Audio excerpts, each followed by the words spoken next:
Welcome to The Explainer. Today, we're diving into a topic that, let's be honest, carries a surprising amount of weight and, frankly, silent anxiety for a lot of guys. We're talking about size. But more importantly, how to actually measure it. We're going to cut right through all that online noise and break down the exact, medically sound steps so you can truly understand your own body. So, ask yourself, are you measuring correctly? Our source points out a really fascinating dilemma here. Most guys have, at some point, done those late-night internet deep dives, right? They know all the average statistics. But when it comes to the actual physical method of getting an accurate measurement on themselves, total struggle. It's one thing to have the data memorized, but it's a whole different ballgame knowing how to apply it in real life.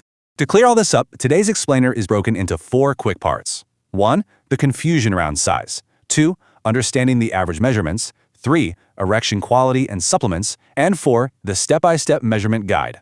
Let's get right into it. All right, Section 1, the confusion around size, and why just having the information isn't enough. Look, there is a massive gap in men's health education. Because of pure embarrassment, guys rarely ask their doctors or their friends about this stuff. So where do they go? The internet.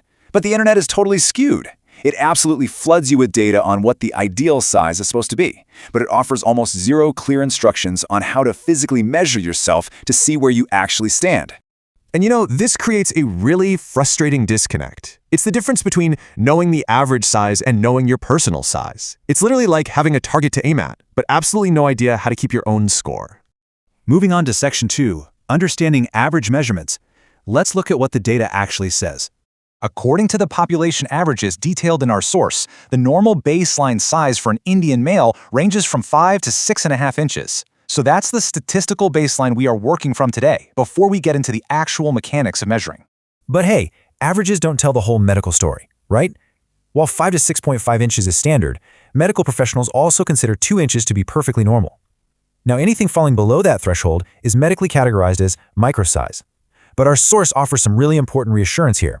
If that is the case, it's actually something that can be addressed and improved through specific medical consultations and surgical methods. So no need to panic. Okay, Section 3, Erection Quality and Supplements. Basically, the prerequisites for getting an accurate read. A huge mistake highlighted by the creator is trying to measure in a flaccid or non-erect state. You absolutely cannot do this. Accurate measurement strictly requires a proper full erection. Doing anything less is going to give you highly inaccurate data, and honestly, it completely defeats the purpose of the whole exercise. But it actually goes a bit deeper than that. The source emphasizes that erection quality naturally fluctuates on a daily basis. Think about it. If you're totally exhausted after a long day at work, you might only be at, say, 80% capacity. But on a weekend when you're well rested, you might be at 100%. Because of this, you just can't rely on a single, one-off measurement to determine your true baseline. And because hitting that full 100% capacity is so crucial for the measurement, the source highlights a wellness solution called Mr. Bold for men and an accompanying massage oil for those who might be struggling with hardness. Now, they claim these specific ingredients have a variety of benefits. For example, Leza, which is a patented molecule from mango and pomegranate extracts, is meant to improve blood flow. Safed Muesli aims to boost natural testosterone and libido. Then, in the oil itself, they cite L-arginine for repairing blood vessels, while clove oil is supposed to help reduce hypersensitivity. So the source presents this as a tool to help you reach that full capacity required for accurate measuring. Let's transition to Section 4, the step-by-step guide. This is the practical tutorial you've been waiting for. All right, here is a critical physical distinction. So many guys try to kind of cheat the ruler by measuring from the bottom base, down by the testicles. The creator points out that this gives a completely false, exaggerated reading. It might make someone think they're an 8 or 8.5 inches when they definitely aren't. The correct method? You have to start firmly from the top base, exactly where the skin begins on the upper side. So let's walk through the exact physical steps according to the creator's precise instructions. Step 1, secure that full 100% erection we talked about. Step 2, locate that top base. Step 3, take a standard geometry inch scale, just a normal small ruler, and place it flat and gently against that top base. And finally, Step 4, look down and read the measurement in inches.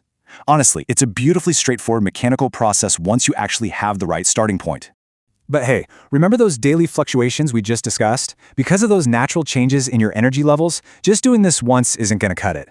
You need to repeat this exact process over 2 to 3 consecutive days. So measure and record on day 1, do it again on day 2, and again on day 3.